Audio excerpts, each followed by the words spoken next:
La statistique, elle est affolante. En fait, c'est 67 % 67 dans le dernier sondage. Puis c'est un Gallup, je pense. Donc, théoriquement, les grands réseaux devraient être d'accord. 67 % disent avoir pas ou peu confiance dans les médias traditionnels.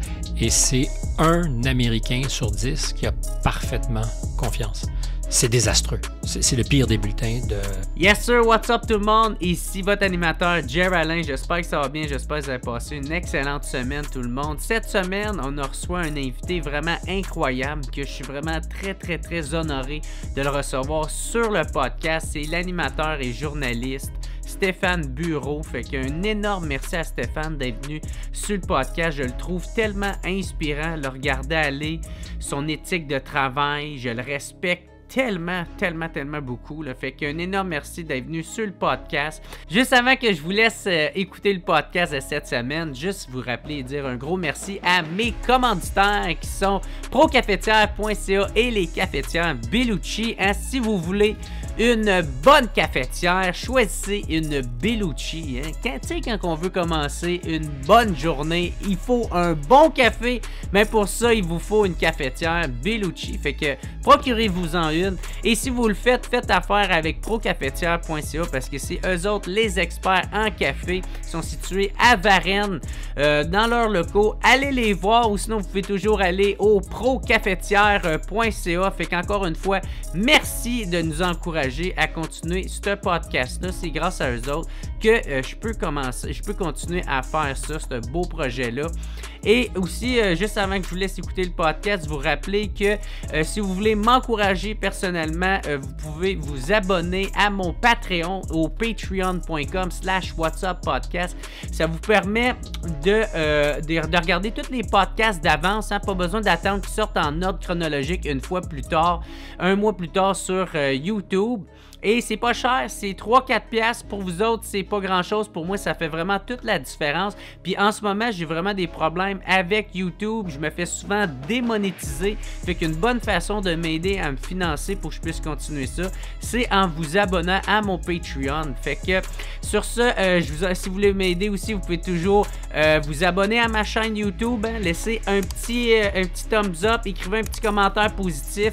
Ça m'aide tout le temps avec les algorithmes. Ou sinon, sur ça, c'est pas mal ça. Fait qu'un gros merci pour vrai à Stéphane Bureau d'être venu sur le podcast. C'est tellement apprécié. Un gros merci à mes commanditaires. Merci à mes membres Patreon. Merci à tout le monde qui écoute. On se revoit la semaine prochaine. Ciao tout le monde.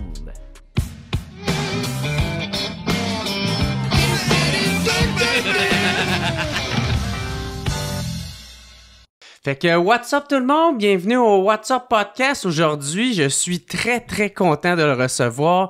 Journaliste et animateur Stéphane Bureau. Ça va bien mon gars? Très bien, très bien. Merci de l'accueil. Ben, merci beaucoup parce que moi, je l'ai souvent dit dans le podcast puis j'aime énormément qu'est-ce que tu fais. C'est vraiment un très gros honneur de te recevoir sur le podcast. C'est partagé, vraiment content. D'autant que je fais le même sport, je pratique le même sport. J'envoie des invitations à des invités qui sont aussi occupés, aussi à se dire que les sollicitations sont fréquentes. Puis quand ils choisissent de dire oui, tu ne peux que t'incliner puis dire merci. La seule différence, c'est que maintenant, mon podcast, je l'enregistre à Paris, mais c'est la même mécanique, c'est le même travail, puis c'est à chaque fois le même espoir que ceux que tu veux en face de toi disent oui. Ouais. Des fois, il faut être patient, mais c'est comme la pêche au saumon, moi, je pense. Tu t'installes, puis surtout si tu es à la mouche, tu mouches, puis tu espères qu'à un moment donné, ça morde. Puis quand ça ne mord pas, tu dis au minimum, j'ai eu du fun à le faire. Moi, des fois, juste mes invitations, pour être honnête, le ratio de comment que ça ressemble, puis c'est beaucoup moins difficile en ce moment. Tu sais, j'ai acquis une certaine petite notoriété. C'est que j'envoie peut-être 30 invitations, il y en a 10 qui me répondent, puis dans les 10, il y en a 2 qui acceptent. Puis là, après ça, il faut que... Tu sais, j'essaye d'y trouver. Là, tu sais, leur trouver une place, trouver un moment. Tout, c'est compliqué de même. Oui, puis c'est évidemment compliqué parce que, comme je le disais, il y a beaucoup de sollicitations. les gens sont sollicités. Il y a une époque où il y avait 3-4 tribunes où tu pouvais aller parler. Ouais. Tu pouvais choisir de te faire tirer un peu l'oreille, mais néanmoins, il n'y avait pas des tonnes. Aujourd'hui, quelqu'un qui, j'allais dire qu'il y a quelque chose à dire, mais c'est même pas un critère. Tu peux n'avoir rien à dire puis être invité pareil, parce qu'il y a tellement de... Il y a tellement de tribunes, c'est ça exactement, c'est ça. en podcast, en médias traditionnels. Et donc, je constate que ce qu'il faut réussir à faire, c'est secouer l'indifférence de l'invité et le convaincre qu'entre toutes les offres, c'est, à défaut d'être la meilleure, la moins pire des offres. Et quand je réussis ça, je suis très, très content. Mais le ratio est bon. Il y a des statistiques qui parlent pour toi, évidemment. Chez nous, à Contact, les choses commencent à aller bien. Quand je parle de Contact, c'est le podcast. Ouais. Toutes plateformes confondues, on a plus de 200 000 abonnés, 200, je sais pas, je fais pas le suivi, là, mais juste sur YouTube, on est au-dessus de 130 000. Alors, ça s'est fait rapidement quand même. Assez rapidement. Ça a comme pris un petit peu de temps au début. Oui, il y a eu mais quand ça a 8 pris mois. son envol, Exact. Puis de façon organique, je vois qu'on a des gens qui se joignent à nous. Tu sais, chaque semaine, je vois qu'on a de plus en plus d'abonnés. C'est évident que ceux qu'on invite sont aussi sensibles à ça, à l'impact qu'ils vont avoir. Donc, ça joue favorable ou favorablement pour nous. Puis, l'autre affaire, c'est toujours, tu t'en es certainement rendu compte, la liste de ceux qui sont venus avant. Et plus tu as de saumon difficile à sortir de l'eau, plus ceux à qui tu lances une invitation font « Ah! » ça vient quasiment une affaire d'ego, là, tu sais, comme... Peut-être. Non, mais tu sais, genre, là, ils ont invité lui, mais là, je devrais être là aussi. J'aime s'ils m'invitent pas, je vais être le loser de la gang. Écoute, moi, je doute qu'il y ait personne qui se soit jamais dit « Je suis loser si je suis pas invité sur le podcast de Stéphane », mais c'est évident que quand tu regardes la liste, puis tu fais comme « OK, il y a lui, il y a elle, c'est sérieux. » Y compris, dans mon cas, je suis dans un marché depuis maintenant 15-16 mois où, évidemment, ma marque de commerce n'est pas la même qu'au Québec. Alors, je ne sais pas ce que vaut ma marque de commerce au Québec, mais ça fait 40 ans que je fais mon métier. C'est évident que c'est rare que j'appelle ou j'écris à quelqu'un puis qui ne sait pas du tout qui je suis. À Paris, je suis parti de zéro, là. J'avais 59 ans quand je me suis installé, mais c'est comme si j'avais commencé une carrière à 20 ans. Là, tu dois t'inventer, tu dois te présenter, tu dois faire la preuve de ce que tu es, sérieux ou pas. L'avantage, c'est qu'évidemment, j'ai une histoire. Je peux dire, écoutez, si vous ne connaissez pas mon travail, j'ai déjà interviewé Mikhail Gorbatchev, j'ai déjà interviewé le président français, j'ai déjà lu les nouvelles au Canada, j'ai fait ci, j'ai fait ça, mais t'es pas connu. Alors, ton catalogue, évidemment, fait la différence, surtout dans un marché où tu n'es pas du tout un facteur. Tu sais, moi, j'appelle un politique, il y a 99,9% des chances qu'il n'y a pas idée pantoute de qui je suis. Mais, en France? Oui, exact. C'est ça, mais c'est évident que si je lui dis, regarde mon catalogue, regarde qui est venu à Contact, je suis sérieux, là, ils font « Ah, OK, c'est sérieux ». Puis ils peuvent écouter aussi le travail, parce que c'est aussi l'autre variable. Tu sais. Si tu veux te faire une idée, t'écoutes les entrevues que tu fais. Des extraits. Et sinon même la totale. Puis là, tu peux dire, c'est sérieux, c'est du bon travail. Puis ça me tente de collaborer avec lui, ça me tente de lui donner une entrevue. Mais la première fois que Éric Zemmour, par exemple, se présente chez moi, dans le contexte, à ce moment-là, français. Sont-ils chez toi, les entrevues? Quand je dis chez moi, c'est le studio. Le studio, oui, OK. Parce que, tu sais, moi, c'était vraiment chez nous. Non, c'est pas chez moi. J'ai pas ce qu'il faut de chez moi à Paris pour avoir les moyens d'un studio en plus dans l'appartement. Mais le fait, c'est que ça coûte tellement pas grand-chose. À produire, non, mais le centimètre carré d'appartement à Paris, ça coûte cher. Je suis d'accord. Alors, c'est ce que je te dis, j'ai pas les moyens d'avoir un appartement dans lequel il y aurait de l'espace pour en plus faire un studio. Puis j'ai des partenaires d'affaires avec qui je travaille là-bas qui sont formidables. Puis en plus, on est super bien situé. C'est magnifique. Et le lieu peut faire la confiance ou peut créer des circonstances. Quand ils rentrent chez nous, au studio, quand je dis chez nous, à Contact, d'abord, on est comme dans le ventre de Paris, dans un super quartier, dans le quartier latin, pas très loin du Collège de France. Les gens connaissent en général bien l'environnement. Puis quand ils rentrent chez nous, c'est intime, c'est une bulle, c'est des murs de pierre, c'est beau, c'est chaud. Tu me diras, c'est accessoire. C'est pas accessoire parce que la première réaction, 9 fois sur 10 de tous mes invités, particulièrement français, parce qu'ils se disent, OK, là, je m'en vais à un podcast que je donne à un journaliste canadien qui est à Paris. Puis ils découvrent le lieu, puis ils font « Wow! C'est beau, c'est surprenant, c'est chaleureux, c'est quelque chose que j'aurais pas imaginé quand tu rentres dans la cour de trouver ce studio-là. Fait que, est-ce que ça fait sérieux? J'en sais strictement rien. Je sais pas si... Mais je sais qu'à tout coup, ils me disent « C'est vraiment super ton endroit, ton espace de travail. On se sent bien. » Alors, un lieu qui te met en confiance est un lieu propice aussi, pas aux confidences, mais une conversation fluide. Est-ce qu'il a fallu que tu convainques j'ai juste tes fans dans la tête, là, mais tu sais, ton auditoire, tu sais, est-ce qu'il a fallu que tu convainques d'aller t'écouter sur YouTube? Tu sais, parce que t'étais pas mal à la télé, à la radio. C'est difficile à dire. Franchement, je ne sais pas comment ça se passe parce que c'est assez organique. D'abord, l'idée de fans. Pas sûr que j'ai des fans dans mon métier. Tu sais, je fais de l'information depuis 40 ans. C'est vrai, dans des registres très différents. Puis j'ai travaillé pendant longtemps juste pour rire. Alors, j'ai jamais pensé que quand on venait ou à mes enregistrements de télé ou à mes galas, c'était pour moi. Parce que quand j'animais des galas, c'était pour rendre hommage à des super personnalités. Dominique Michel, Gilles Latulippe, Claude Meunier.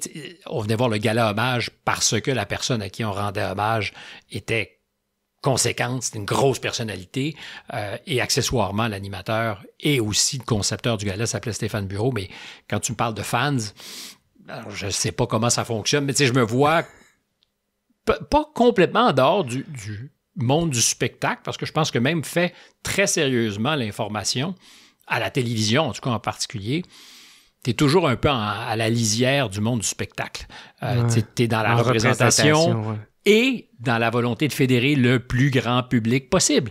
Un journaliste qui écrit dans un journal aujourd'hui, même si on ne le voit pas à la télé, il y a des réseaux sociaux, il veut être lu, ton titre va attirer l'attention, on se bat tous pour des clics, de l'attention, je ne sais pas comment on appelle ça. Donc, est-ce que par définition, puisqu'on est dans cette logique, on a des fans, puis je ne te reprenais pas sur l'expression, mais moi, j'ai jamais pensé que j'avais des fans. Je pense qu'il y a des gens qui aiment mon travail, mais si j'étais à annoncer que je vais être sur scène ce soir, là, je pense pas qu'il y aurait grand monde qui se déplacerait dans le froid pour venir voir ce que j'ai à dire. Puis pour moi, c'est ça des fans. Pour moi, c'est ça. Peut-être que tu as raison, mais pour moi, c'est ça des fans. Des fans, c'est des gens... Des die-hard. Oui. Puis en même temps, je vais me corriger parce que quand j'enregistre mon émission de télé au Québec, Une époque formidable, on est dans une salle de spectacle. Il y a 200 quelques places. C'est difficile de remplir 200 quelques places pour enregistrer une émission de télévision. Parce de nos jours? Très difficile. Ah ouais. Très difficile. Avoir du public, et je voulais que notre émission soit en direct, devant public. Et c'est très difficile, puis c'est un stress. En amont, je regarde toujours comment ça se passe, si la salle va être pleine, si on a des oui, y a-tu du monde? Comme évidemment, si tu vas faire du stand-up, tu préfères qu'il y ait du monde pour rire de tes jokes si elles sont bonnes, puis pas en rire si elles sont pourries. Mais c'est une vraie préoccupation pour moi quand on prépare les émissions, c'est de dire est-ce qu'il y aura des gens dans la salle? Et je l'ai constaté cet automne, puis c'était brutal parce qu'on enregistrait des fois 4 émissions pendant le week-end, en 2 jours. Toi, faut que tu maximises ton temps ici. Exact. Puis en production aujourd'hui, il faut aussi que tu maximises ton rendement. Si tu loues une salle, c'est encore mieux de faire 2 shows que d'en faire rien qu'un. Mais pour tout ça, j'ai vu quand même qu'il y a des gens qui se sont déplacés. Il y a des gens qui venaient voir l'émission. Alors, j'imagine parce qu'ils étaient curieux de l'émission, mais ils ne connaissaient pas les sujets, ni les invités d'avance, ou alors très légèrement. Ils te faisaient confiance, dans le fond. C'est là que je me corrige sur l'idée. Alors, est-ce que ce sont des fans? J'en sais rien, mais c'est des gens qui, en tout cas, voulaient passer un bon moment en notre compagnie, puis c'est probablement ce qu'il y a de plus près du spectacle. Quant à moi, tu es dans la logique de salle de spectacle. On fait une émission de télé, mais avec des places à remplir. Et il y avait des gens qui étaient au rendez-vous. C'est toujours très flatteur, mais c'est aussi super stressant. Faire déplacer quelqu'un C'est pour ça que je n'aime pas quand on est en retard. Avec mes équipes, je suis vraiment très, très dur parce que dès que je vois que les gens s'assoient, il faudrait qu'on commence immédiatement. Exact. Ils sont pas là pour rien, exact. Puis, tu sais, j'ai mes équipes de réalisation qui font hey, calme-toi, on a aussi à faire. Puis, ils ont raison. Mais moi, dès que je vois que les gens sont là, c'est un... T'as ça à cœur. Ben, parce que c'est une responsabilité. Ouais. Il y a du monde qui ont pris le bus, puis je sais que ça a été dit 1500 fois par tous les artistes de la Terre. Mais tu le sens, ils sont là, tu veux pas que ça niaise. Tu veux que ça décolle, que ça soit bon idéalement, mais surtout que tu les prends pas en otage. Ouais. Alors, fans, et ta question, c'était comment ils sont venus à Contact? J'en sais rien. Contact, c'est une vieille marque avec laquelle je travaille. J'ai commencé à faire des documentaires qui s'appelaient Contact dans les années 90 pour ce qui s'appelait à l'époque Radio-Québec, avant que ça devienne Télé-Québec. Et je passais avec des créateurs de toutes sortes d'horizons 2 à 3 jours à tourner, vraiment comme en documentaire. Et c'était ça, Contact. Donc, ça a commencé quand il y a très, très, très longtemps, j'étais correspondant aux États-Unis, à Washington, puis je faisais ça en marge. Alors, je partais de Washington, puis j'allais à Paris, j'allais à Londres, et je rencontrais vraiment des super pointures de la littérature, de toutes sortes de milieux, mais essentiellement culturels. On a recommencé après que j'ai eu quitté le téléjournal, donc en 2005-2006. J'ai fait une 50aine d'épisodes, puis c'est des gros, gros projets. Et quand j'ai eu envie du podcast, parce que d'abord, j'en consommais depuis des années. Je ne suis pas du tout arrivé au podcast en retard. J'ai commencé tard à en faire, mais j'étais vraiment un early adopter. Joe Rogan, je l'ai connu quand il était dans sa cave ou son salon à Los Angeles, avant qu'il déménage à Austin, avant qu'il devienne le phénomène planétaire. Je ne dis pas ça pour m'en vanter, mais du contenu podcast, j'écoute ça depuis très, très, très longtemps. Mon téléphone est plein de podcasts. Comment tu le vois, lui, justement, Joe Rogan? Mais je termine parce que je dis ma migration, j'ai de la suite dans mes idées. J'ai gardé contact en me disant, est-ce que ça va servir? Est-ce que c'est une marque? Parce que c'est aussi ce qu'on fait, on est en contact. On essaie de garder le contact, on essaie de créer un contact. Fait que, est-ce que ça a fonctionné? Est-ce que des gens qui étaient des abonnés, parce que j'allais dire peu nombreux, c'était quand même un produit de pointe, c'était du documentaire, on n'avait pas 500 000 personnes qui écoutaient Contact, mais pour ceux-là qui nous ont connus depuis des années, au minimum, on gardait, c'est le cas de le dire, le contact. Ça a peut-être aidé un peu, mais j'ai aucune idée de ce qui fait que dans l'univers hors médias traditionnels, des gens viennent écouter, regarder, d'autant qu'aujourd'hui, je ne sais pas pour toi, mais moi je te dirais que 50-60% du public de Contact, il n'est pas au Québec. 50-60% de mon public est en Europe, il est en Afrique. Alors, les plus bruyants ou ceux qui s'expriment le plus, quand je regarde les pages, c'est souvent des Québécois, parce qu'on a un rapport, ils me connaissent. Mais je vois, moi, quand les statistiques nous le disent, là, quand je vais regarder, une bonne partie de notre auditoire est européen ou francophile. Très surpris, il y a beaucoup de gens aux États-Unis qui... mes sujets sont universels. Tu sais, je parle d'actualité, je parle de... Mais en français, par exemple. Oui, tout à fait, mais il y a des gens qui parlent français, puis des francophones aux États-Unis. Tu sais, je ne savais pas aux États-Unis. Arrange-toi comme tu veux, il y a à peu près 200 000 Français qui vivent à Montréal. Tu me diras, c'est parce que c'est une ville francophone, mais des Français qui vivent dans le monde partout, il y en a un méchant paquet.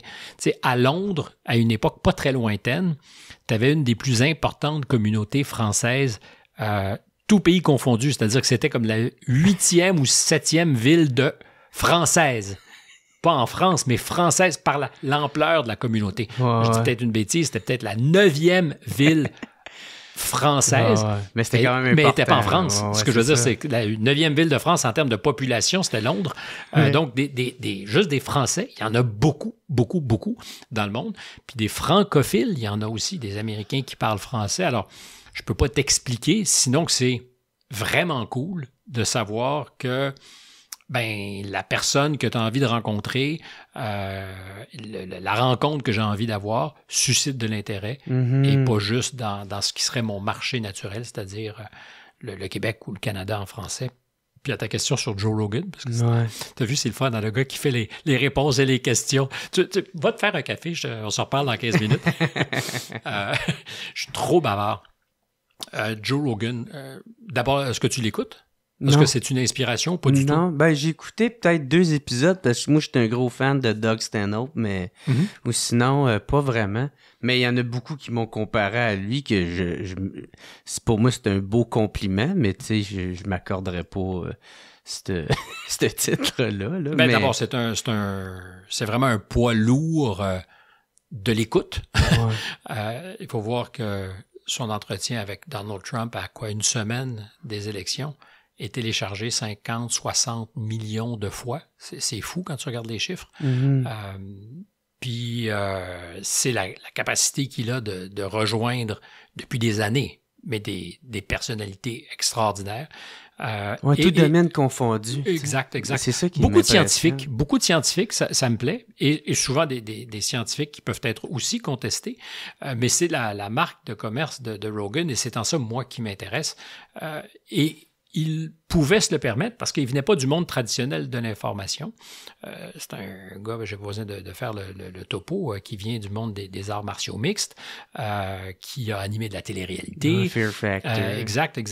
Puis qu'à un moment donné, décide de se partir, cette bébelle-là, plus ou moins dans sa cave ou dans sa salle d'entraînement, je ne me rappelle plus, en Californie. Puis c'est un stand-up aussi. Oui, c'est un stand-up assez efficace d'ailleurs. Il a commencé de même. C'est pas sa plus grande carrière, mais il connaît les codes, en tout cas. Il est intelligent de l'effet. J'ai aimé son dernier show sur Netflix. Oui, je l'ai écouté. C'est un garçon brillant. C'est un curieux. Et parce qu'il ne vient pas de l'information, il a pu très tôt, justement, recevoir toutes sortes de monde que les gens de l'information traditionnelle ne reçoivent pas, parce qu'il est comme convenu qu'il y a des voix que tu ne dois pas laisser vivre ou que tu ne dois pas entendre. On Alors, ne doit pas débattre avec eux. Exact. Et lui n'a jamais eu ce problème-là. D'abord parce qu'il n'appartient pas à cet univers. L'opinion de ceux qui œuvrent dans ce monde-là ne l'intéressait pas. Ça compte, hein? Tu sais, si tous les jours, ta gang d'amis, ceux dont le regard compte pour toi, te jugent et disent ce que tu fais, c'est dangereux, te laisser parler, par exemple, récemment, ça pourrait être Robert Kennedy Jr., parce que dans l'actualité plus récente, voilà une de ces voix qu'il fallait manipuler avec des baguettes, puis on pourrait dérouler le tapis de tous ceux avec lesquels, théoriquement, sur les grandes plateformes plus conventionnelles, il n'y a pas beaucoup d'espace pour les entendre. Lui, rapidement et bien avant qu'on soit divisé par l'affaire de la COVID, qui a été divisive, il recevait des gens plus, parce que c'est sulfureux, qui étaient moins fréquemment reçus ailleurs, et ça lui a donné un levier. Ça lui a permis d'aller chercher un public, parce qu'il donnait la parole à des gens qu'on entendait moins. Puis l'autre affaire, c'est le temps. Le format. C'est pas mal lui qui repousse les limites et qui fait 4 heures, genre. Mais il fait la preuve d'une chose. C'est que rendez-vous. Oui, et que les gens sont vraiment pas caves. Et qu'il y a de l'appétit pour des propos qui sont dépliés plus lentement. Que c'est possible de rentrer dans des affaires complexes et qu'il y aura du public au rendez-vous pour des affaires complexes. Parce que c'est l'inverse, mais c'est une opposition par les sommets entre la logique de ce qu'on appelle le mass média et le podcast. Le mass média, par définition, depuis 25 ans, réduit la surface, t'explique qu'il faut un rendement immédiat, que tout doit être dit en 15, 20, 30 secondes. C'est toujours l'effet, c'est la vitesse. Et je le conçois, je fais des mass médias, je fais de la télévision traditionnelle et je continue à en faire. Puis tu veux donc densifier. Et le podcast en général, mais Rogan très particulièrement, prend le verre complet de ça puis dit « Let's sit down », puis on prend le temps d'avoir du fun, de rire, de faire des digressions, de zigzaguer, puis un public qui est derrière puis qui dit « Oui, ça m'intéresse ». C'est contre-intuitif compte tenu de ce qu'ont été les codes des médias traditionnels depuis très longtemps, mais c'est réjouissant. De mon point de vue, c'est une fichue de bonne nouvelle. Alors, est-ce que tout le monde a dans sa journée 4 heures pour Joe Rogan, puis après ça pour Lex Fridman qui en fait un autre 2 heures, puis après ça pour Jer Alain, puis après ça pour Contact, puis après ça... La réponse, c'est que ça fait beaucoup, beaucoup de contenu long. Mais moi, comme intervieweur, d'avoir 1 heure, 1 heure et quart, 1 heure et demie, puis en général, la zone, je trouve le point d'équilibre, ça se fait entre 1 heure puis 1 heure et demie. C'est à peu près là qu'est la zone optimale. C'est toute la différence. Parce que ce que j'aime le mieux faire le sport, je répète toujours la même formule, où je suis le moins mauvais, c'est poser des questions. C'est ce que je fais depuis très, très, très longtemps. Et en télévision, on peut encore le faire, mais avec une surface réduite et avec un impératif de résultat. C'est le peloton d'exécution. Il faut que tout de suite, bang, tu tires, puis tu espères, j'allais dire, pas achever ton invité, mais qu'il se passe quelque chose. Ouais. Alors qu'en podcast, ça fait peut-être, je sais pas quoi, 15-20 minutes qu'on a amorcé. Est-ce que c'était essentiel? Est-ce que c'était brillantissime? Est-ce qu'on a gardé tout le monde avec nous? Est-ce qu'on les a pris par la barbichette, puis on les a amenés, puis on a fait en sorte qu'ils ne nous lâchent pas? J'en sais rien, mais on s'est donné le temps. Puis ça fait que... Ouais, ben c'est ça aussi, tu sais. Je t'écoute parler, puis tu sais, j'écoute souvent tes entrevues. Tu sais, tu as souvent parlé aussi de la perte de la confiance du public envers les médias. Comment que tu l'expliquerais, toi, aujourd'hui? D'abord, je pense que c'est universel. C'est pas particulier au Québec, au Canada, à l'Amérique du Nord. Je le vois, je le sens, je le comprends aussi en Europe. C'est lié à ce qu'on appelle aussi peut-être la crise démocratique, c'est-à-dire des institutions, des citoyens qui n'ont plus l'impression d'être entendus, d'être représentés et qui choisissent d'exercer leur voix ailleurs. C'est ce qui fait, je pense, qu'il y a un phénomène dit populiste si important dans tous les pays auxquels on pourrait penser en Occident, en France, mais partout en Europe occidentale. Le phénomène Poilièvre au Canada, le phénomène Trump, faut-il le souligner aux États-Unis. Ce populisme dit quelque chose d'un électorat qui n'a plus l'impression, n'avait plus et continue à ne pas avoir l'impression d'être représenté par les partis traditionnels. Et je crois qu'il y a aussi quelque chose comme un lien entre ça et les médias dits traditionnels. Ce qui est abordé, ce qui est possible de dire, ce qui est rejeté, et la complicité perçue entre justement les systèmes politiques traditionnels et leur relais dans les médias dits aussi traditionnels. Donc, si tu constates que tu n'as pas de place dans le système des partis ou que ta voix n'est pas bienvenue, tu vas probablement assez vite aussi constater que les médias, ou tu le constatais en tout cas jusqu'à récemment, que les médias ne reflétaient pas toujours ce que tu pensais. Alors, je ne l'explique pas, je le constate. Je vois que c'est pas unique, encore une fois, à ce qu'on vit chez nous et que c'est un grave problème parce que les médias ont déjà été... puis j'idéalise pas le passé. Souvent, on fait comme « Ah, dans le bon vieux temps, ouais. » Je pense que les grands médias ont toujours eu des intérêts. Il suffit de voir qui est propriétaire de l'organisation pour se dire, ben j'imagine qu'il y a un lien entre la propriété et un certain nombre d'enjeux et des choix qui se sont exercés. Il y en a toujours eu. On en était probablement moins conscient parce qu'il y avait moins d'outils parallèles pour dire des choses. Tu sais, quand le Washington Post, le grand journal de la capitale américaine, et que son éditeur et propriétaire sont... Bezos, je pense. Ben aujourd'hui. Mais historiquement, la famille Graham, qui était propriétaire, puis là, je nous ramène très loin en arrière, dans l'ancien temps, quand la famille Graham et que Ben Bradley, l'éditeur historique, mythique aussi, parce que c'est le gars du Watergate. Quand je dis le gars c'est l'éditeur de Woodward et Bernstein. C'est lui qui, avec eux, va faire le chemin pour tirer le petit fil du cambriolage au Watergate jusqu'à faire tomber le président des États-Unis, M. Nixon, le 8 août 1974. Mais tu sais, ça commence avant ça, 2 ans plus tôt, avant les élections présidentielles de 1972, quand il y a le cambriolage des locaux du Watergate où était situé le Parti démocrate, le quartier général du Parti démocrate. Si je dis tout ça, c'est que pour nous, donc, c'est une référence. On se dit, ça, c'était du journalisme. On pouvait faire confiance, et je pense qu'il y a de grands épisodes du journaliste moderne qui se sont écrits à cette époque-là.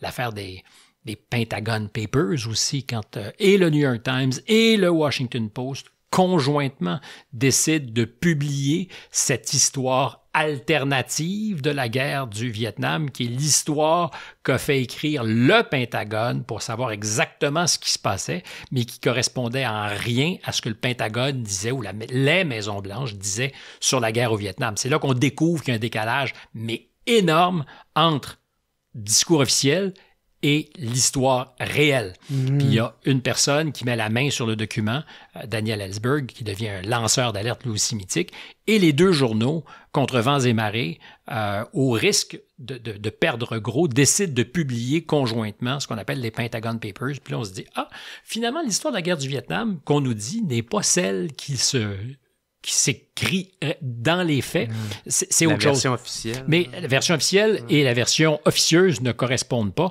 Ouais. Je te dis donc, à cette époque-là, on pense que c'est la grande époque du journalisme, de l'âge d'or, mais en même temps, l'équipe du Washington Post, je parle de la famille Graham et de M. Bradley, sont extraordinairement complaisants avec la vie privée de John F. Kennedy au début des années 60. Il y a plein de choses qui sont sues, puis peut-être que c'était une bonne affaire, mais qui ne seront jamais écrites, jamais rapportées, parce que on est dans des petits liens incestueux entre une caste au pouvoir à la Maison-Blanche et une caste au pouvoir dans les médias. Est-ce que c'était l'âge d'or? Est-ce que beaucoup de choses n'ont pas été dites parce qu'il y avait un entendement, clin d'œil, entre ceux qui faisaient la nouvelle, qui l'écrivaient, et ceux qui étaient les acteurs de l'actualité. Donc, je pense qu'il faut faire très attention quand on est nostalgique d'une autre époque sur ce qu'étaient les médias, parce qu'il y a beaucoup de choses qu'on ne savait pas, il y a beaucoup de choses qui se passaient, qui étaient un bon deal entre ceux qui étaient au pouvoir et ceux qui racontaient le pouvoir. Et aujourd'hui, on a l'avantage extraordinaire parce que les sources d'information se sont multipliées, il n'y a plus de monopole. Alors, d'avoir dans tout ça des fausses nouvelles, des informations approximatives. C'est la contrepartie de exact, ça. Mais beaucoup de choses circulent et un esprit curieux va trouver de l'information qu'on n'avait pas parce que il n'y avait pas le prix à l'entrée pour faire de l'information était très élevé quand ça dépendait de ce que tu publies un journal. Aujourd'hui, tu peux faire de l'information, puis il y a des journalistes très sérieux qui ont choisi de faire de l'information non plus dans un journal, mais sur Substack ou ailleurs, et tu peux décider de suivre un journaliste ou des journalistes qui, parce que ils correspondent d'abord pour toi comme lecteur à un standard, puis tu peux les suivre, tu peux lire leur travail sans passer par un journal. Mais ça fait en sorte qu'on a décloisonné sérieusement le monde de l'information et on apprend des choses qu'on n'aurait probablement pas apprises il y a 25-30 ans. Pour toutes ces raisons, je dis, je ne veux pas idéaliser le monde d'hier, mais je constate aujourd'hui justement que ce qui reste des médias a été beaucoup exposé au regard des abusés, cyniques ou différemment informés des citoyens parce qu'ils ont accès à autre chose puis qu'ils font Et il y a un discours dans les... Si tu recoupes ce que disent les grands journaux du monde occidental, tu compares la presse, le New York Times, le Los Angeles Times, le Washington Post, probablement le Figaro en France, ça se ressemble beaucoup. Ça se ressemble beaucoup. Et ça ne veut pas dire que c'est de la mauvaise information. Mais il y a des choses qui, clairement, ça nous ramène à Rogan, que tu n'entendras pas, puis il y a des voix que tu n'entendras pas. Des versions. Oui, mais aussi des voix, des personnages que tu n'entendras pas et qui font dire à certains, comment se fait-il? Comment se fait-il que cette personne soit interdite de parole et que je ne puisse pas lire à son sujet? C'est évident que, puis c'est sur des affaires très, très bêtes en ce moment, parler avec Éric Zemmour. Alors, en France, c'est moins vrai. Il y a eu beaucoup de tribunes, beaucoup. Mais quand je l'ai mis en ligne à Contact, il y a beaucoup de gens qui m'ont écrit pour me dire, mais pourquoi tu lui donnes la parole? C'est peut-être même dangereux. On me dit la même affaire quand j'ai eu Dominique Moret. On m'a dit la même chose quand j'ai eu Dominique Moret au Monde à l'envers, parmi mes premiers invités, je pense dans les 4-5 premières semaines du Monde à l'envers à TVA. Je parle pas de l'équipe de TVA, mais on m'a dit, et puis même dans l'équipe, il y avait des gens qui me disaient, mais pourquoi on lui donne la parole? Je dis d'abord, il a la parole, il y a un micro puissant et il parle à des gens. Donc, je suis curieux du personnage, je suis curieux de savoir d'où il vient, ce qu'il est. Et il y a clairement un rendez-vous entre lui et un public. et je ne suis pas prêt à faire l'économie de ce public, ou surtout, et c'est pire de dire ces gens-là sont perdus, sont largués, comprennent rien, parce que c'est la logique des déplorables, qui a été trop souvent citée quand Mme Clinton avait dit des électeurs de M. Trump que c'était des deplorables, des pitoyables. Si tu rentres dans cette logique-là, tu acceptes donc qu'il y ait des bons citoyens, des moins bons citoyens, des électeurs qui savent ce qu'ils font et des électeurs qui ne savent pas ce qu'ils font. Et c'est très problématique. Oui, il y avait Joe Biden qui avait dit aussi que c'était des déchets, là, des garbage. Évidemment, parce que dans le contexte électoral, c'était avec l'affaire des poubelles. Exactement, des déclarations qu'avait fait un stand-up au rassemblement politique de Donald Trump à Madison Square Garden quelques jours avant les élections. Mais effectivement, à partir tu te trahis. Et puis, alors, le détail de cette déclaration, évidemment, elle va être vite montée en épingle. Le détail peut-être était un petit peu plus complexe. Puis encore, j'en doute, je pense que M. Biden, beau lapsus, M. Biden a pas mal dit le fond de sa pensée. C'est que les électeurs de Trump, c'était des ordures. C'est ça. Si tu penses comme ça, en France... Si tu méprises... je vais te laisser y aller. Oui. C'est la même logique. C'est-à-dire qu'en France, tu as d'abord un président, puis je comprends son jeu politique, mais une bonne partie de toute la classe politique, même quand elle n'est pas solidaire du président Macron, qui t'explique que la droite, qu'on dit extrême, l'extrême droite, celle de Marine Le Pen, le Rassemblement national, ne participe pas de ce qu'on appelle là-bas l'arc républicain. Donc, de ces partis qui peuvent se revendiquer du socle démocratique, républicain, sur lequel se fait le pays. Mais donc, t'acceptes, puis quand tu ajoutes à ça l'extrême gauche de Jean-Luc Mélenchon, donc des insoumis, comme on les appelle là-bas, c'est leur parti. Quand tu les mets ensemble, extrême droite et extrême gauche, déjà, si tu acceptes l'idée des extrêmes, tu es à 40, 42, 43, 44% des électeurs français qui sont infréquentables, qui ne sont pas dans l'arc républicain. Ben, tu dis, comment peux-tu fonctionner? Alors, l'idée, c'est pas de dire on est d'accord avec toutes leurs idées. Mais d'abord, comment se fait-il que ces idées-là rallient autant de gens? Peut-être qu'il y a un échec à constater avec les partis qui traditionnellement sont au pouvoir depuis longtemps. Puis plus encore, c'est publiquement répété à satiété que ces gens-là, ces électeurs-là, ne sont pas dignes.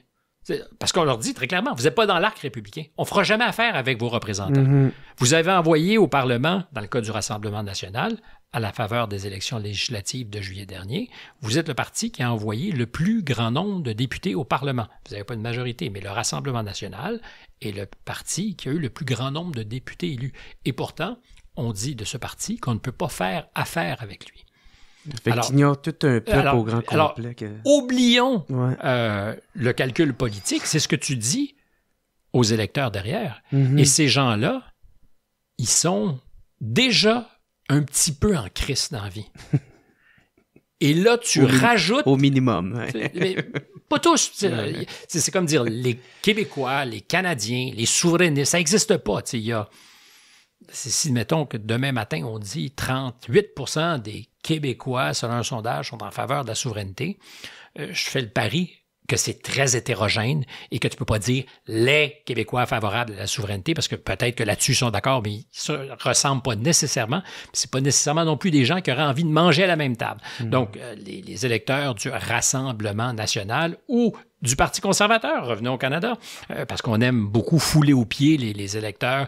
Puis, en plus, c'est le fun parce qu'au Québec, on peut se gargariser en disant c'est pas vraiment nous, ça marche pas cette patente-là, mais ça marche dans le reste du Canada. Fait que ça peut en plus nous-mêmes nous convaincre qu'il est de bon ton de dire sais-tu, c'est les cowboys de l'Alberta, puis ils sont un petit peu débiles. Ouais, mais nous, on a le Bloc québécois, c'est pour ça. On a une autre option pour pouvoir se débarrasser de Trudeau. Oui, le problème, c'est que cette option-là ne sera jamais majoritaire. Le Bloc québécois ne gouvernera jamais le Canada. Déjà fait l'opposition officielle, mais ne gouvernera pas. Mais donc, c'est toujours la même logique d'exclusion. Alors, parce que derrière et en dessous, c'est toujours le peuple, ceux qui appuient, qu'on méprise, qu'on foule aux pieds. C'est pas dit comme ça. Mais en fait, quand tu parles des ordures ou des déplorables, ou comme l'aurait fait l'ancien président français, M. Hollande, les sans-dents, les édentés, Alors, il faut faire attention parce que c'est son ex-compagne qui a rapporté ça, puis peut-être qu'elle était en pistolet contre lui, puis elle a voulu le faire mal paraître. Il faut toujours mettre en contexte.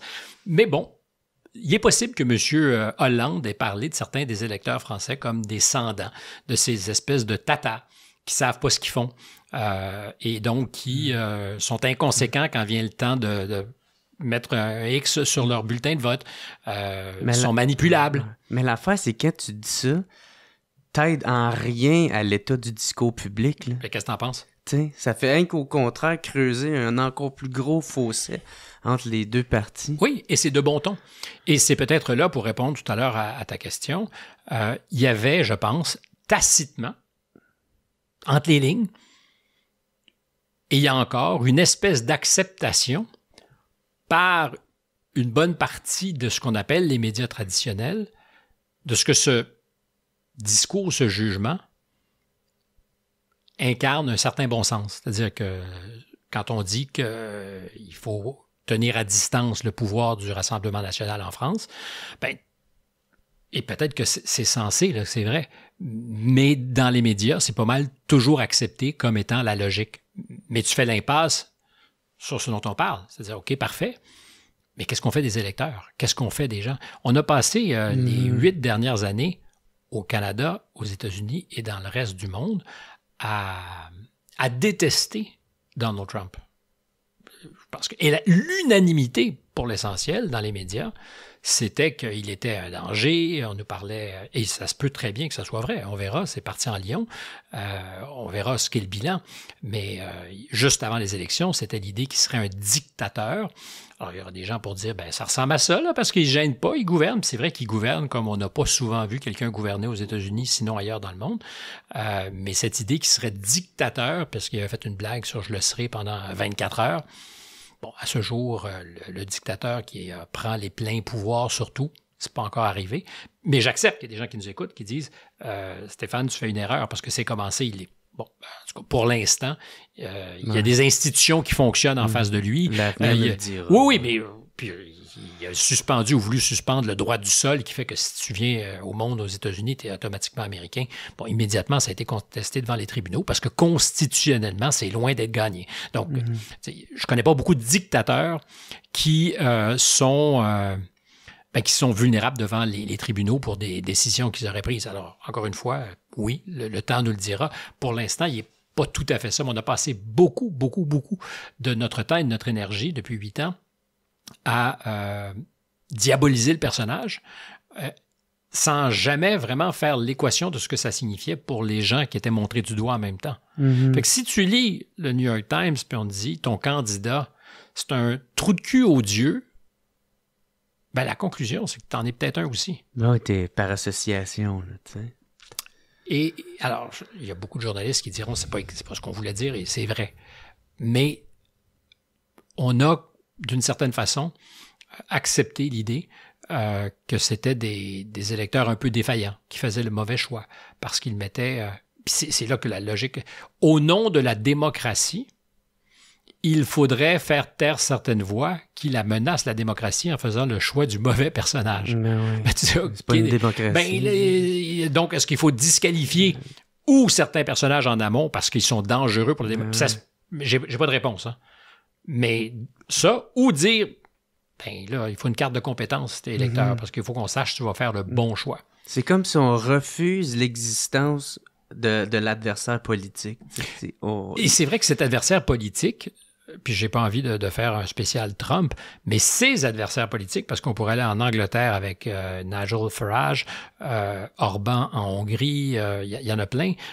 C'était vrai, ou ça a failli être vrai en Roumanie, avec quelqu'un que personne ne connaît, parce que il n'a pas pu faire la démonstration de ce qu'il remporterait ou non la présidence, mais Călin Georgescu arrive premier au premier tour des élections en Roumanie, en novembre dernier, si ma mémoire est bonne. C'est une surprise totale. C'est le gars qu'on n'attend pas. C'est le gars que personne n'a vu venir, qui a réussi son coup, nous explique-t-on, grâce à TikTok, qui, avec sa sauce secrète du colonel, a fait que ses posts ont explosé. Donc, les électeurs roumains ont été trompés. Ça se peut. Je ne dis pas que les médias sociaux ne peuvent pas avoir d'impact. Ils en ont. Oui, on l'a vu avec Cambridge Analytica. Là. Oui, puis il faut en prendre et en laisser.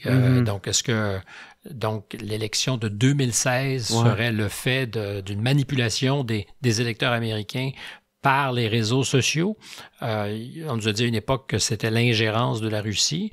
On a constaté après moult enquêtes, en tout cas, que M. Trump, lui, n'était pas une marionnette des Russes, comme on le disait. Est-ce que les Russes se sont mêlés? Il y a non seulement de fortes chances, la démonstration a été faite qu'ils ont joué et le font un peu partout, comme historiquement, les Américains se sont mêlés des élections de beaucoup, beaucoup de monde. Mais je reviens à l'affaire de Călin Georgescu en Roumanie.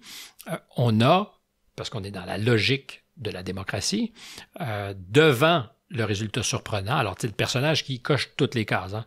Il est un peu opposé à la guerre en Ukraine, sinon beaucoup. Il dit on devrait arrêter de se mêler de ces affaires qui ne nous concernent pas. Mais en même temps, la Roumanie est directement adjacente à l'Ukraine, mais il dit c'est une guerre, lui dit, c'est une guerre dont on devrait arrêter de se mêler. Pour la forme, il fait du judo, beaucoup. Qui fait du judo? Poutine. Donc, c'est un admirateur de Poutine. Et ça se peut très, très bien qu'il y ait et que les Russes aient en partie calibré leur message pour que ce candidat ait du succès. Ouais, je ne nie pas ça.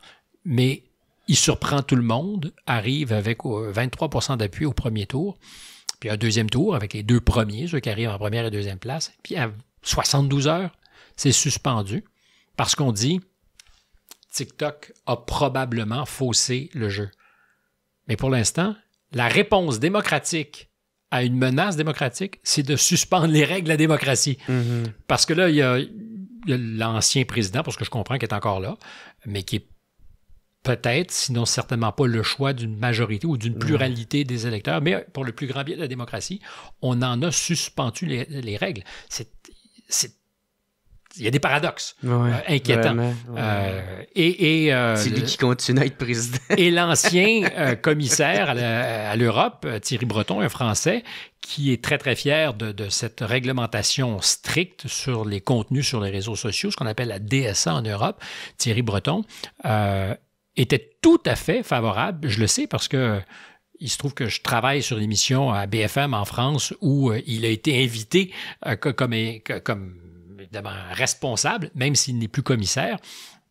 Et sans aucun complexe, il a dit c'est une bonne affaire qu'on ait suspendu les élections en Roumanie parce qu'on était peut-être à la merci des plateformes et des réseaux sociaux comme TikTok, des algorithmes, et plus encore, annonçait en amont que si le 23 février, les Allemands font le mauvais choix aux élections et décident d'appuyer fortement le parti extrême droite qui s'appelle l'AfD, AfD qui a les faveurs de Elon Musk et de X.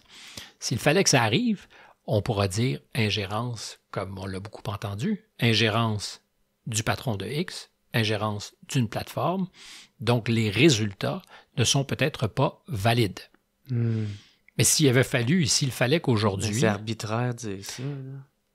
Est-ce que je demande à voir la preuve, la démonstration de ce que c'est un facteur? Mais ce que tu dis aussi derrière ça, c'est que les électeurs qui vont choisir l'AfD ne sont pas en crise pour de bonnes raisons. Ils sont manipulés c'est ça. Et plus encore, ils sont peut-être très dangereux. Et tellement que d'ailleurs les services secrets allemands surveillent l'AfD. C'est pas une blague, là. C'est comme si on apprenait qu'aujourd'hui, la Gendarmerie royale et le SCRS, le service de renseignement, avaient à l'œil le Parti conservateur. Le parallèle n'est pas bon, parce que je te dis pas que l'AfD, le Parti conservateur, je fais très attention, c'est semblable. Ouais. Mais disons, une frange radicale, conservatrice, mais dans ce cas-ci, la frange radicale, elle a dans les sondages 20% d'appui. Mais il l'avait fait dans le passé avec la GRC puis le Parti québécois, quand c'était René Lévesque. Tu sais, il avait été fouillé, volé leur bulletin. On peut même penser que la crise d'octobre a été instrumentalisée par M. Trudeau pour faire main basse sur beaucoup d'informations, pour organiser des perquisitions sans mandat. Casser le mouvement souverainiste. Alors donc, c'est pas nouveau, mais ça encore faut-il s'intéresser à notre histoire. Puis, tout ce que je dis n'est pas un jugement favorable que je rends sur la plateforme politique de l'AFD ou de Nigel Farage, ou sinon qui pose de vraies questions à la démocratie, parce qu'il y a du monde qui ne se retrouve plus dans d'autres partis. Ils ont des propositions évidemment radicales, y compris dans le cas de l'Allemagne. Puis j'arrête là-dessus parce que j'ai l'impression que ça nous éloigne beaucoup de nos petits lapins à nous. Mais le mensonge de la transition écologiste en Allemagne, transition verte, quand je dis mensonge, alors peut-être que dans 20 ou 30 ans, on pourra prendre la mesure de ce qui a été fait, mais en fermant les centrales nucléaires, la chancelière, Mme Merkel, a politiquement fait quelque chose qui marchait à l'époque. C'était dans la foulée de ce qui s'était passé au Japon avec Fukushima. C'est dangereux, mais je répète quelque chose qui a été dit 1 milliard de fois. Les Allemands sont plus salauds en termes de... Pas eux, c'est pas un jugement que je rends sur les Allemands, mais ils polluent plus qu'ils l'ont fait à d'autres époques de leur histoire parce qu'ils sont dépendants encore de centrales thermiques, le sont un peu moins, comptaient beaucoup sur le gaz cheap venant de la Russie. Aujourd'hui, ils sont très mal pris parce que d'abord, ils ont très peu d'énergie, puis quand ils en ont, elles coûtent très cher, ces sources d'énergie. Et la solution la plus verte, à ce jour, est problématique parce que la technologie du nucléaire, c'est vrai que ça peut faire peur, mais la solution la plus verte, c'est l'énergie nucléaire. Et c'est une des 3 pattes du programme de l'AFD en disant... Arrêtez, là.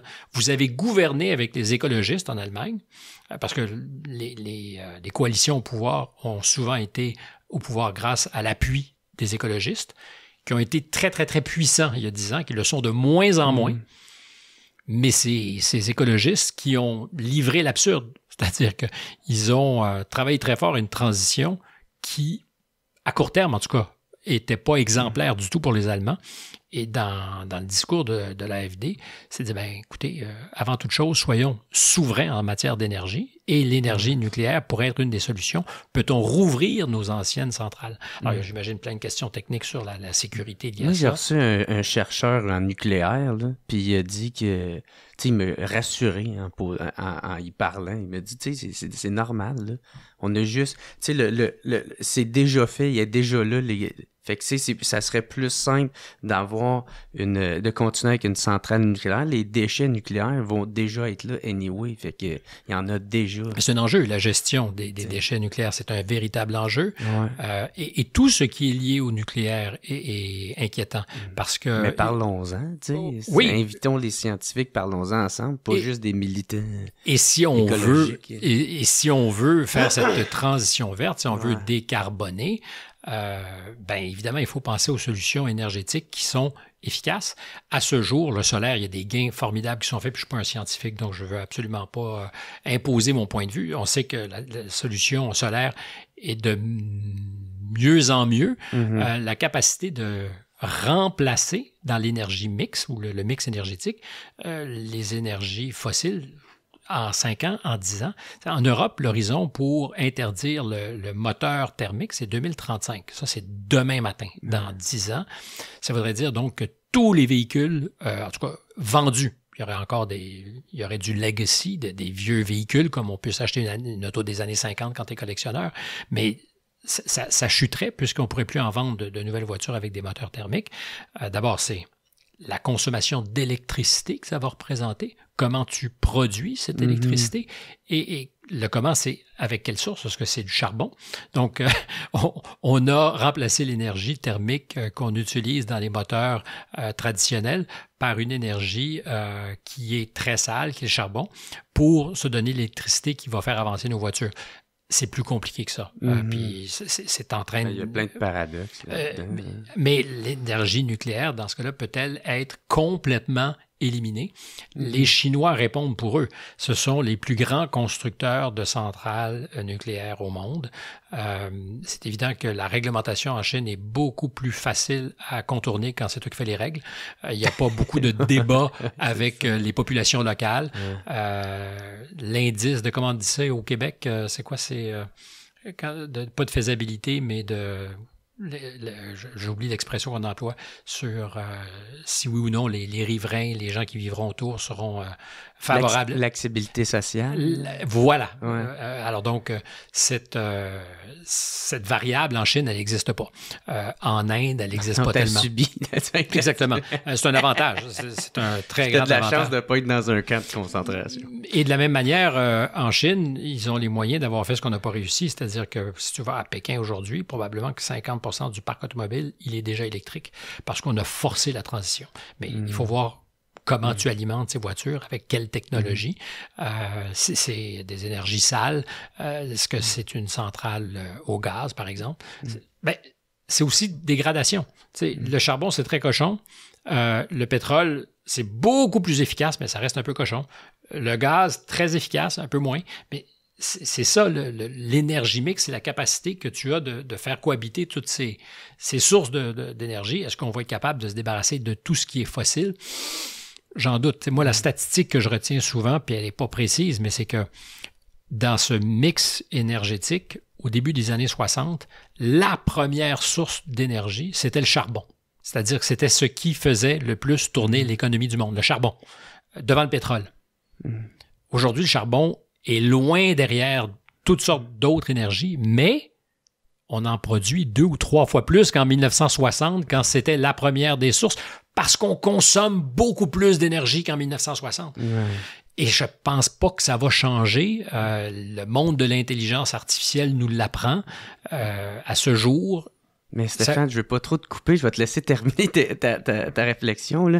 Mais c'est parce que je veux juste te poser d'autres questions, sinon on passe. Je termine. Donc, à ce jour, aux États-Unis, en 2030, 12% de l'énergie consommée risque d'être juste pour faire vivre et alimenter l'intelligence artificielle. Je répète, 12% de l'énergie consommée aux États-Unis, ça va être pour l'intelligence artificielle. Peut-être que ça va se moduler autrement, mais on parle pas de taux, on parle pas de juste ça. Ça prend beaucoup d'énergie. Puis c'est pas demain matin que ça va changer, à moins qu'on change radicalement notre manière de vivre. Est-ce que les médias se butent à un examen de conscience? Ça veut dire quoi? Ben, de se remettre en question. Tu sais, est-ce que des fois, ils se parlent juste entre eux autres ou ils s'invitent entre eux? Ou, je sais pas. Moi, je vois une évolution. Je vois une évolution qui est probablement opportuniste. C'est-à-dire qu'ils ont compris qu'il y avait des gens qui les boudaient et qu'il était peut-être approprié d'entendre d'autres voix ou de faire de la place à d'autres choses. Parce que, tu sais, aux États-Unis, c'est quoi? Je pense que c'est 60% du monde se dit qu'il n'y avait pas confiance. La statistique, elle est affolante. En fait, c'est 67%. 67. Dans le dernier sondage. Puis c'est un Gallup, je pense. Donc, théoriquement, les grands réseaux devraient être d'accord. 67% disent avoir pas ou peu confiance dans les médias traditionnels. Et c'est un Américain sur 10 qui a parfaitement confiance. C'est désastreux. C'est le pire des bulletins de classe. Là. Tu veux pas, oui, c'est épouvantable.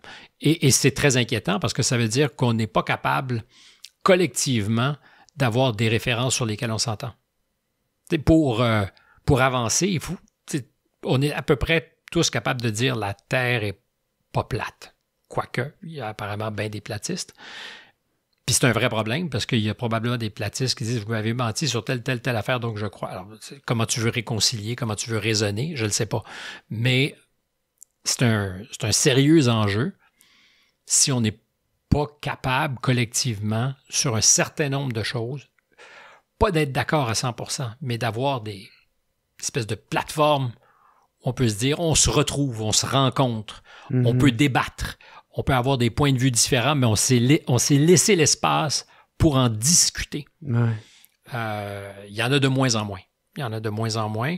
Et cette statistique, je fais bien de la soulever. Moi, j'en ai beaucoup parlé pendant les élections américaines. Et c'est ce qui explique la stratégie très opportuniste de Donald Trump, qui a fait campagne contre les médias, avant de faire campagne contre les démocrates. Sa campagne, c'était « Regardez, on vous ment, regardez, c'est horrible ». Et ça, ceux qui étaient susceptibles d'être rejoints par M. Trump, ça, ils comprenaient davantage que de décrypter le programme politique de l'adversaire. C'était cette idée de ce que vous voyez, ce que vous lisez, ce que vous entendez qui vous semble bizarre. Bien, vous avez raison. Et plus encore, je suis convaincu qu'il a continuellement cherché à hameçonner les médias traditionnels pour qu'ils viennent le corriger et qu'à chacune des fois où on le corrigeait, ça lui permettait de dire, regardez. Et c'était une stratégie beaucoup plus fine qu'on ne l'a pensé. Ah ouais, comme son affaire de les immigrants qui mangent les eating our dogs. Oui, alors là, c'est plutôt à l'époque son colistier, J.D. Vance, qui a théorisé ce qu'était la volonté du patron. Ouais. C'est-à-dire, oui, c'est vrai que... Parce que, bon... qu'il y a eu beaucoup de barbecues de chatons et de chiens organisés. Je pense que, en tout cas, la démonstration n'était pas convaincante. Est-ce que c'est arrivé? Moi, je suis convaincu qu'il a dû arriver quelque part quelqu'un qui a mangé du chien ou qui a mangé du chat. Est-ce que c'était... Mais J.D. Vance, puis ils n'ont pas lâché. Et J.D. Vance a dit, ben voyez, ce qu'on a fait, c'est qu'on a créé un mème. On a un meme. On a réussi à créer quelque chose de viral pour parler de quoi? De l'immigration illégale. Alors, si on n'arrivait plus à mobiliser nos électeurs sur notre discours habituel, on a réussi à le faire là-dessus. Ça, c'est J.D. Vance qui, a posteriori, va théoriser ce qu'était le plan de match de Trump. Je ne suis pas sûr que Trump l'ait vu comme ça, mais oui, je pense qu'il y a eu beaucoup, beaucoup de ça. Et c'est terriblement inquiétant qu'on n'ait pas davantage d'espace dans les médias traditionnels pour... fédérer davantage. Mais je crois que, parce que ta question, c'était est-ce qu'il y a un exercice... un examen de conscience. Un exercice, un examen de conscience. Alors, je ne suis pas dans la rédaction, je ne parle pas, mais je vois une volonté de prendre acte de ce que le paysage a changé et qu'il faut que les pratiques aussi, elles, ponctuellement, changent. Et c'est vrai dans à peu près tous les médias.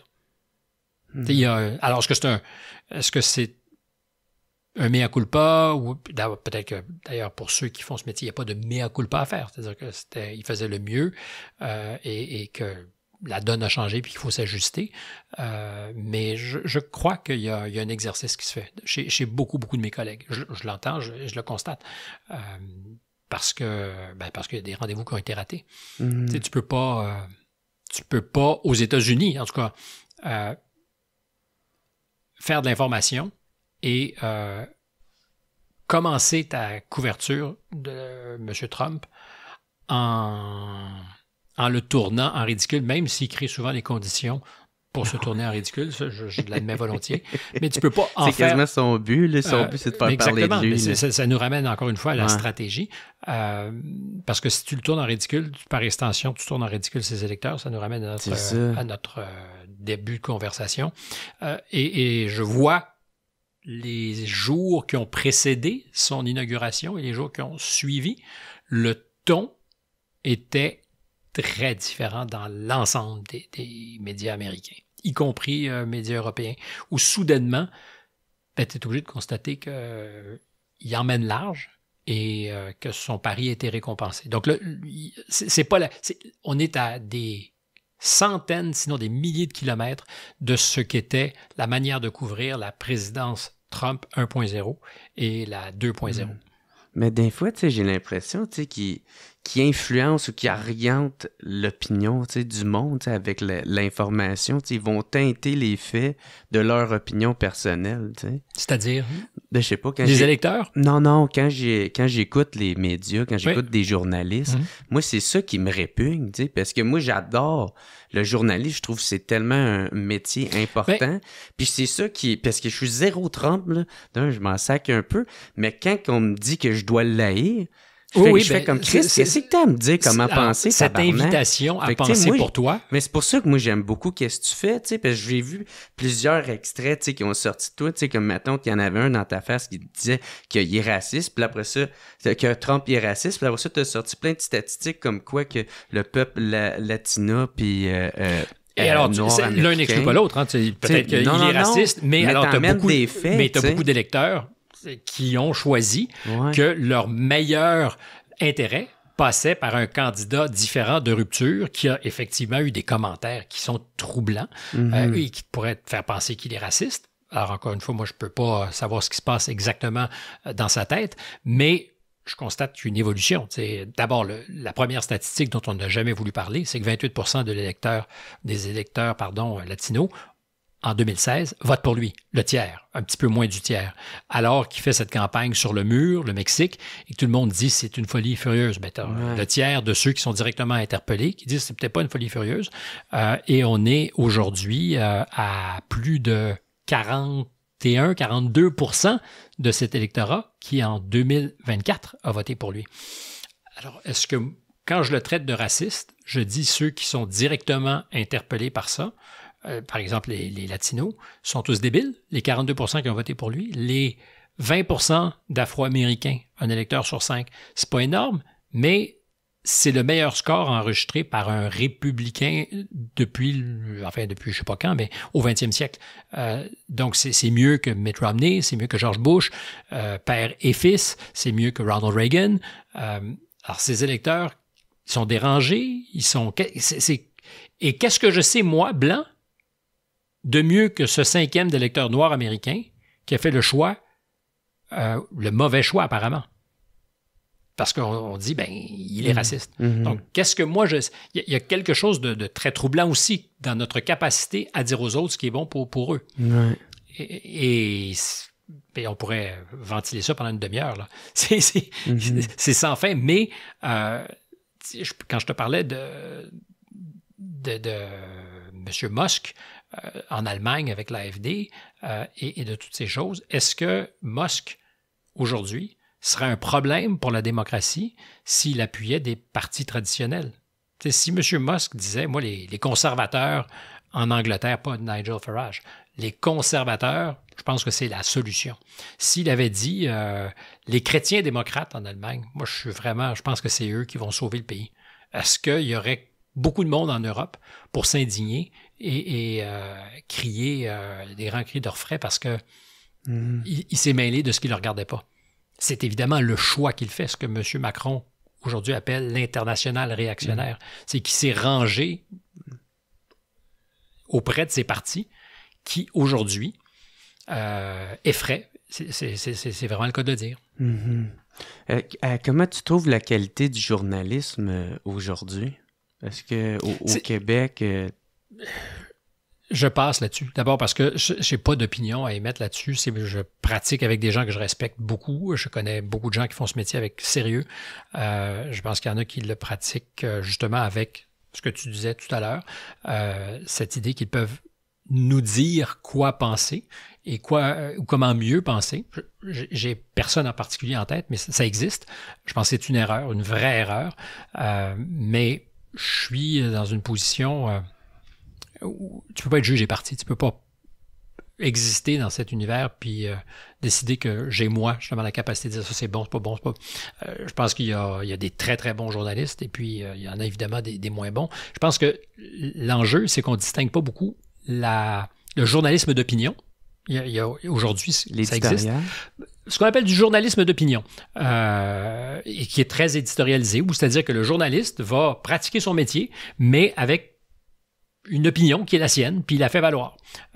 Et de plus en plus, c'est ce qu'on voit. Puis quand tu fréquentes les tribunes télévision, c'est beaucoup ça. Calcule le temps consacré à juste ce que serait le reportage sur les faits et le temps à des débats avec des gens qui sont, ça peut être des ex-politiques, c'est très à la mode, mais aussi ça peut être des journalistes qui aujourd'hui incarnent une opinion, une voix, qui n'est pas illégitime, mais qui pratique autrement. Et de plus en plus, le journalisme d'opinion est présent dans nos vies. Et ça nous éloigne de ce qui a été très longtemps, puis peut-être que c'était un gros mensonge, l'objectivité des journalistes. Des journalistes qui n'étaient pas là pour émettre des opinions, mais pour rapporter les faits. Aujourd'hui, le problème, c'est que pour rapporter les faits, tu te branches sur toutes sortes de sources. Le politique, ceux qui font l'actualité, les entreprises communiquent directement. Fait que tu n'as plus de courroie de transmission, tu n'as plus de journalisme, juste pour te dire, le président a dit ça. Oui, tu peux, mais tu peux aussi écouter Joe Biden, tu peux écouter le chef d'entreprise qui annonce que, alors dans le cas, j'allais dire d'Amazon récemment au Québec, Jeff Bezos ne communique pas directement, mais tu sais, il y a longtemps, le gros boulot des journalistes, c'était d'être présent à notre place, à plein d'endroits, pour nous dire ce qui s'était passé. C'est de moins en moins nécessaire. En même temps, je pense qu'on ne saura jamais ce qui se passe à Gaza. J'aimerais qu'il y ait 88 caméras. Quelqu'un nous le rapporte. Oui. Mais c'est ça. Moi, j'aimerais juste que ça soit plus objectif. Je trouve que ça se perd où tout le monde, collectivement, on est de plus en plus polarisé, tu sais. Fait que j'ai une autre question pour toi. T'es pas obligé d'y répondre, ça te tente pas, mais comment t'interprètes, parce que tu sais, j'ai entendu, même j'ai vu des petites vidéos où ce que, ben c'est ça, en coulisses, on te traitait de Trumpiste, tu sais, comment toi t'interprètes ça? D'abord, je peux pas l'interpréter parce que je ne sais pas ce qui anime ceux qui l'écrivent. Je crois que c'est vrai pour toute personne qui ne vomissait pas en disant le nom de Trump. T'sais, en nommant Trump, il y a eu une époque où il était de rigueur d'avoir une espèce d'eau le cœur puis de montrer que ça t'écœurait de parler donc du personnage ou que d'entrée de jeu, il était pas sérieux, il était... Alors, si tu fais juste t'arrêter et dire, mais OK, moi j'ai envie de faire la part de ce qui relève de mon peut-être sentiment à l'endroit du personnage et ce qu'il dit. Je vais m'intéresser à ce qu'il fait. Aux gestes qu'il pose.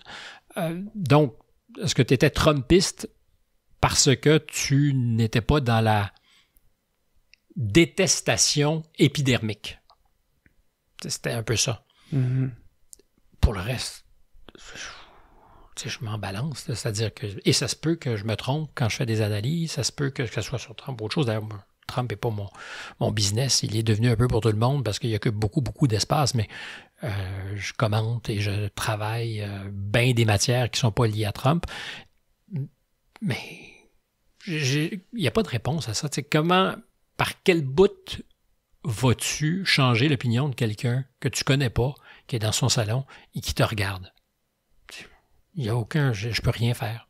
T'sais, moi, je suis le soir toujours capable de me coucher en me disant au total, j'ai fait le mieux.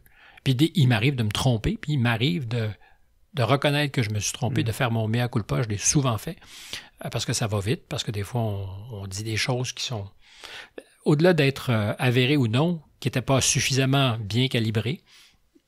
J'admets ça. Je pense que le droit à l'erreur, surtout pour les gens qui font mon métier, ça doit être reconnu. C'est-à-dire qu'il faut avoir un peu de clémence à l'endroit de ceux qui font ça. Ça ne veut pas dire d'accepter qu'on se trompe à chacune de ces phrases, mais sur le total, tu te trompes. Tu te trompes quand tu fais une entrevue, tu n'as pas le bon ton. Tout relève d'une science qui n'est pas exacte. Ça, j'admets ça. Pour le reste, l'étiquette infamante aujourd'hui, c'est de dire qu'on est complotiste. Oui, ça c'est une autre affaire aussi. Quand est-ce que tu es complotiste? Quand tu fais mon métier de journaliste, en 2003 aux Nations Unies, quand le secrétaire d'État Colin Powell, avec sa petite fiole, disait « Nous avons la preuve qu'il y a des armes de destruction massive en Irak et que M. Hussein les contrôle. » Jusqu'à quel point savait-il qu'il mentait à tous? Moi, je pense qu'il y a quelque chose qui ressemble à un complot à ce moment-là. Parce qu'ils veulent faire la guerre, parce qu'ils veulent en découdre avec l'Irak. Il y a probablement des gens au sein de l'administration qui croyaient vraiment qu'il y en avait. Est-ce qu'il y avait la preuve quand ils ont cherché à aller obtenir l'assentiment du Conseil de sécurité pour déclencher la guerre, qu'ils n'ont d'ailleurs pas eu, puisque les Français ne sont pas ralliés aux arguments. Le Canada non plus, on n'était pas membre du Conseil de sécurité, du Conseil permanent, ou des 5... On n'a jamais détenu le droit de veto, mais il mentait probablement. Donc, est-ce qu'il y a un complot? Ça ressemble à ça, mais tu sais, un complot, il y en a tous les jours dans l'actualité. Est-ce que Nixon a comploté pour cacher la vérité aux Américains? Ben, big time. Donc, si tu es journaliste, par définition, tu acceptes qu'il y a des choses qui se passent en coulisses qui ne sont pas toujours propres, qui ne sont pas toujours conformes à la vérité. Mais aujourd'hui, c'est de bon ton de dire que tu es complotiste, mais je pense que c'est beaucoup lié aussi à la crise de la COVID qui a fait naître l'étiquette, complotiste. Là, c'est rendu galvaudé ben raide, parce que si on en regarde juste avec Edward Snowden, c'est un autre bel exemple, comme quoi que Ben, tu sais, les complots, des fois, ça s'avère vrai, là, tu sais que... Ben, si tu t'intéresses à ce que Edward Snowden nous a révélé et appris, ben, tu deviens complotiste. C'est-à-dire que tu constates qu'on est continuellement surveillé, que à ce moment-là, les grandes compagnies de téléphone américaines, sans aucune forme de mandat, acceptaient de détourner le boyau de toutes les communications pour que ça fasse un petit détour par les agences de renseignement. Alors peut-être qu'on est collectivement en meilleure sécurité à cause de ça, mais on n'a jamais été prévenu. Alors il y a quelque chose qui ressemble à un complot. Le résultat est qu'on est écouté, ben, tout le monde est écouté. En temps réel à peu près, oui. Ah, sans son consentement. Alors, si tu fais l'inventaire de tout ce que tu as signé en disant « I agree », tu as probablement donné ton consentement à beaucoup de choses. Puis quand tu vas dans le détail, tu dis « Tiens, je l'aurais promis à un de mes reins. » Mais tu sais, je trouve que c'est un raccourci facile maintenant de traiter le monde de complotiste. Ben, je pense que c'est un constat facile à tirer, oui. Mais c'est débile. Puis même le contraire me fait quasiment plus peur parce que, tu sais, c'est quoi... Le contraire, c'est que tu prends... Crédule, c'est-à-dire que tout ce qu'on dit est vrai. Je prends tout pour du cash. Premier degré. J'espère pas. J'espère que tu es capable de remettre en question. Et qu'est-ce qu'un bon citoyen? C'est un citoyen informé, c'est un citoyen qui a un esprit critique. Oui, c'est ça, l'esprit critique. Et qui se fait une tête pour lui-même. Ça ne veut pas dire de tout remettre en question, mais ça veut dire en temps réel de te poser les justes et bonnes questions et de ne pas accepter pour cash ce qu'on dit. Et l'histoire nous enseigne que c'est une très bonne idée. On a commencé en parlant des Pentagon Papers.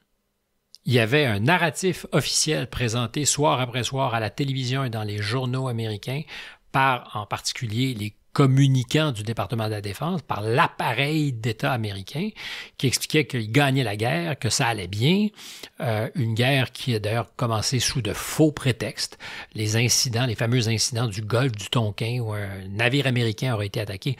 Pour l'essentiel, ce qu'on en comprend, c'est que ça ressemble un peu à un complot, c'est-à-dire qu'on a créé des circonstances pour justifier l'entrée officielle des États-Unis en guerre, parce que ça servait leurs intérêts à ce moment-là. On craignait les fameux dominos, c'est-à-dire que si les communistes du Nord s'abattaient sur le Sud, ça allait être ensuite le Cambodge, et bon. Mais au nom de cette logique, on a menti, donc on a peut-être comploté. Choisis tes mots, dans le fond, ça n'a pas tellement d'importance. Et c'était ça les Pentagon Papers, c'est qu'il y avait ce qui nous était dit, ce qui devenait d'ailleurs dans les médias la réalité, et ce qui se passait vraiment, et que le Pentagone a choisi de se dire pour lui-même. C'est-à-dire qu'ils se sont dit, ben là, voici, on a perdu plus d'hommes qu'on le dit là, on a dépensé plus de, je sais pas quoi, on a bombardé davantage qu'on l'a dit. Et à terme, le sens critique de la presse américaine a été ravigoré par ça, puis là, soudainement, il était de bon ton de s'attaquer à cette guerre où beaucoup de mensonges avaient été servis aux Américains. Donc, quand tu me parles d'Edward Snowden, je dis, bien, évidemment. Mais on l'a oublié. C'est-à-dire que c'était un héros il y a... C'était quoi en 2000, je sais pas, 14, 15, 16? On l'a un peu oublié, puis encore pire pour lui, évidemment, il a trouvé refuge à Moscou. C'était pas son choix, d'ailleurs. Il choisissait pas de... Il n'a pas choisi... On lui a donné... les Russes, évidemment, ont vu la bonne affaire, puis ont donné le droit de rester. Il lui a accordé l'asile. Je pense pas que c'était le plan. Je pense pas. Je sais que c'était pas le plan. Il s'en allait, d'ailleurs, je pense, vers l'Équateur, quand il a compris qu'il ne pourrait pas quitter. Mais aujourd'hui, ça tombe bien, parce que ça permet de dire que c'est un pantin de Vladimir Poutine, une marionnette mais on a surtout oublié l'essentiel de ce qui nous a choqués à l'époque, mais c'est toujours la même chose. On se choque puis on oublie. Tout à l'heure, j'avais une question que je voulais te poser parce que je trouvais que ça allait dans le sens de notre débat, de notre entretien. C'est ça, il y a comme une montée de la droite un peu à travers le monde, tu sais, puis... Du populisme, d'ailleurs. Moi, je pense que c'est probablement une meilleure façon de décrire les choses. J'ai eu une conversation là-dessus spécifiquement à Contact il y a quelques jours au moment où nous enregistrons, donc à la fin janvier, sur la question du populisme qui devient le parti de tous les conservateurs qui ne trouvent plus leur place dans les partis traditionnels. Donc, beaucoup de conservateurs, d'électeurs conservateurs qui n'arrivent plus dans les partis conservateurs traditionnels à trouver leur place, se rallient à ce mouvement populiste. C'est la théorie de Vincent Cousdière, qui est philosophe et qui a écrit là-dessus, Éloge du populisme en 2012. Donc, pour lui, quand il écrivait sur le populisme, d'ailleurs, c'est toujours paradoxal, on dit qu'il faut se méfier du peuple. Or, la démocratie, ça devrait être théoriquement d'embrasser le peuple, d'embrasser la volonté populaire.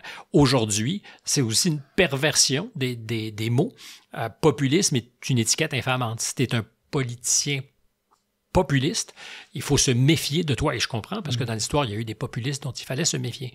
Mais c'est parce que moi, de qu'est-ce que je vois ça, c'est plus une écœurantite des dérives du mouvement wokiste. Là, qui en partie. Qui sont écœurés de ça, puis ils veulent du changement. Là, la question migratoire, partout dans le monde. C'est un gros aiguillon. Partout. Et quand en 2016, on riait à gorge déployée du Trump avec son espèce de mur un peu caricatural, tout ce qu'il faisait avec son mur, le mur de 2016, c'est les animaux de compagnie de 2024. Le mur de 2016, c'était, alors, peut-être à ce moment-là choquant, et je le conçois, mais ce qu'il disait, c'est il faut que ça arrête. Et il avait le doigt sur le pouls d'une Amérique qui était en tabarnak, mais que personne n'écoutait.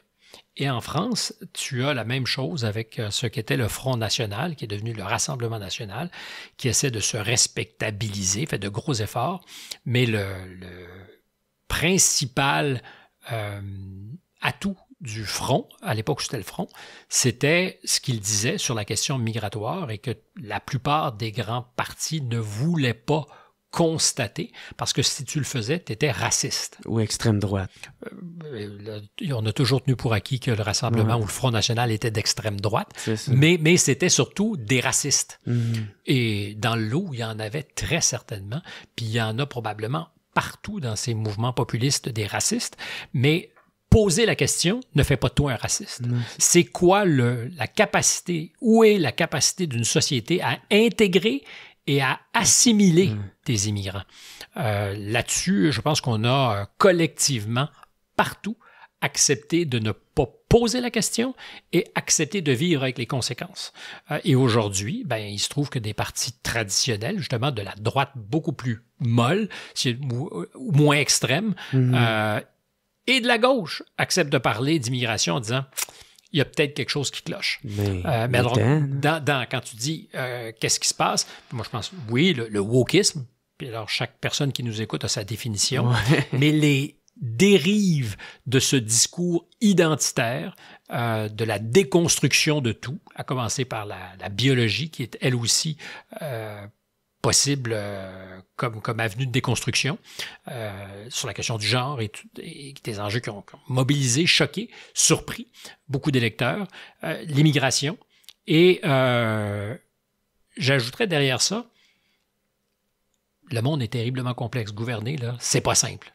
Mais le constat que ceux qui sont aux manettes, en alternance, tu pourrais dire les socialistes et la droite de pouvoir en France, les libéraux et les conservateurs au Canada, les démocrates et les républicains aux États-Unis.